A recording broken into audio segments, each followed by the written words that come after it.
I have a very special thing, fully grown Rhizopus.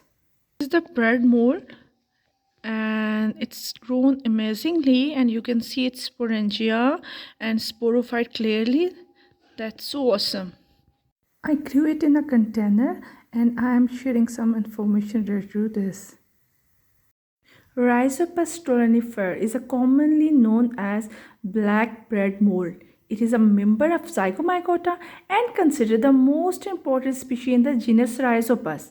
It is one of the most common fungi in the world and has a global distribution throughout. It is most commonly found in tropical and subtropical regions. Now, something about the structure of the Rhizopus. Rhizopus consists of the long thread-like structures which are known as the hyphae. Hyphae group together to form the mycelium, and these are the thread-like structures that spread and cover the surface of the bread or any other food item.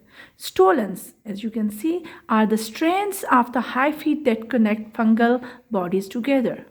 Rhizoids behave like the roots that branch out. It anchors the fungus into the substance or substrate and release digestive enzymes. Spores are present in the sporangia, which are present at the tip of the sporangiophore, and sporangiophore groups of the sporangia are found in the sporangiophore. The spores are reproductive cell released in the air or surrounding area, and the sporangia are asexual structure that produce haploid spores inside that black sporangium. Thank you.